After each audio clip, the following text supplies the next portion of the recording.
Some years are just dates on a calendar, but others, they become turning points, real fault lines in history. And 2026, well, that was one of those years.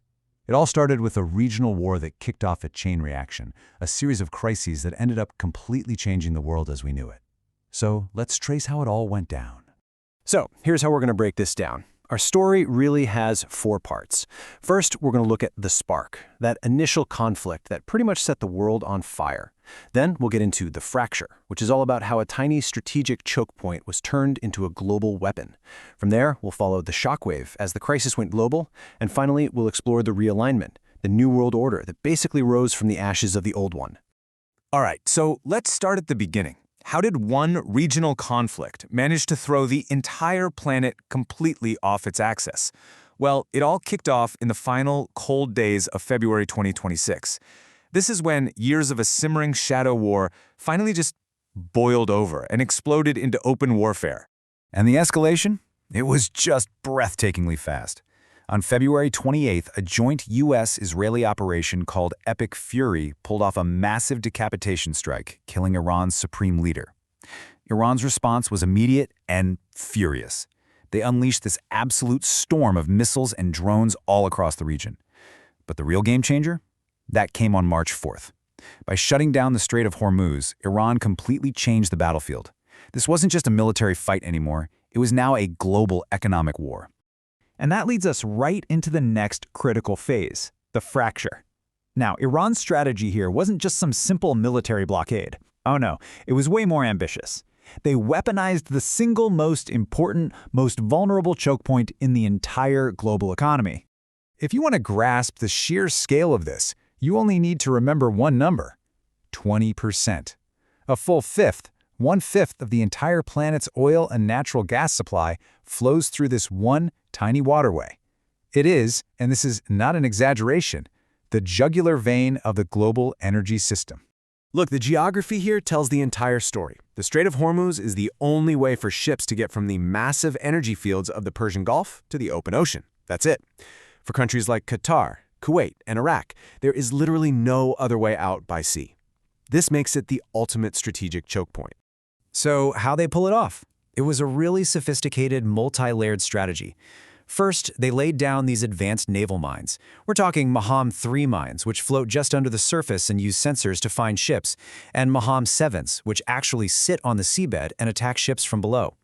Then, on top of all that, they launched non-stop drone and missile attacks on any commercial ships that even thought about entering, and they hit the energy facilities of their neighbors in the Gulf too. But here's where it gets really interesting. Iran's strategy went beyond a simple blockade. They weren't just trying to stop traffic, they were trying to control it. And the experts over at Lloyd's List Intelligence, they saw what was happening right away, calling it a de facto toll booth regime.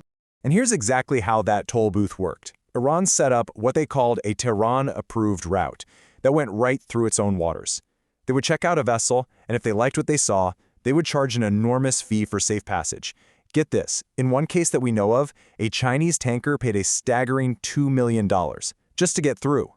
This move completely upended the whole idea of freedom of navigation. Suddenly, passage wasn't a right anymore. It was a transaction. And setting up that Hormuz toll booth, that was just the beginning. The shockwave from this one choke point didn't stay in the region. Nope, it radiated out across the entire planet, kicking off a full-blown global crisis.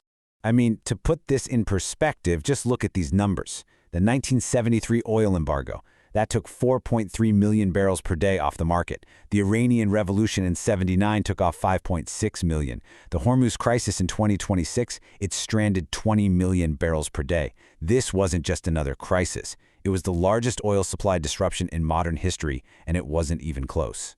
And hey, don't just take my word for it. The International Energy Agency, the IEA, they did not mince words. Back in March of 2026, they called it, and I quote, the greatest global energy and food security challenge in history.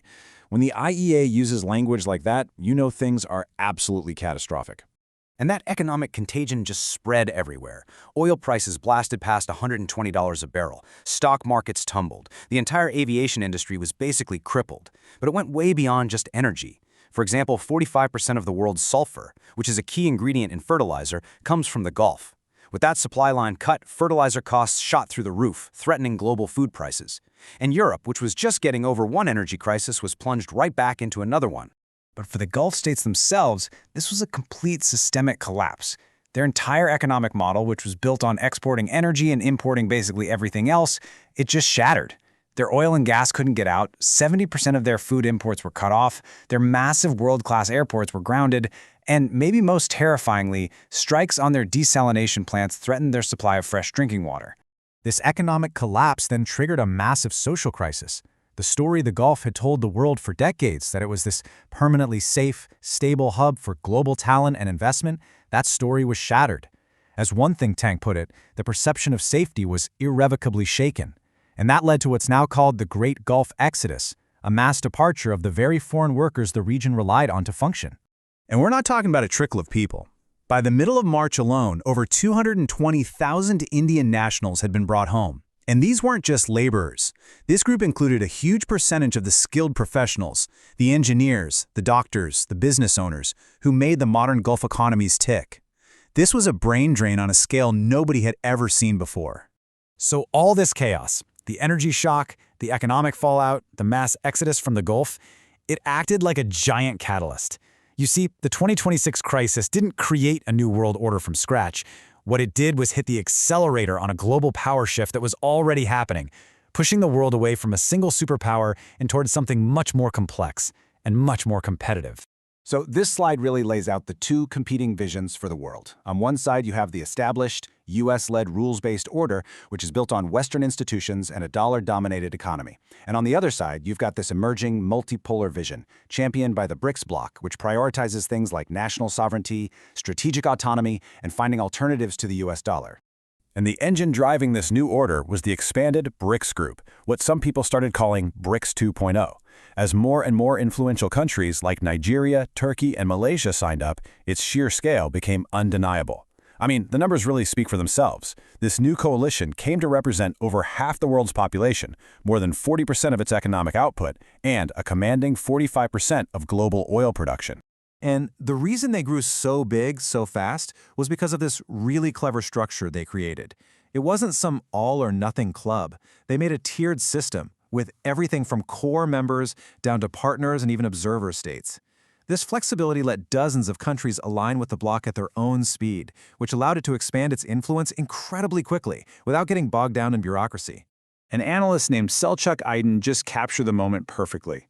He wrote, "We are witnessing a great regression.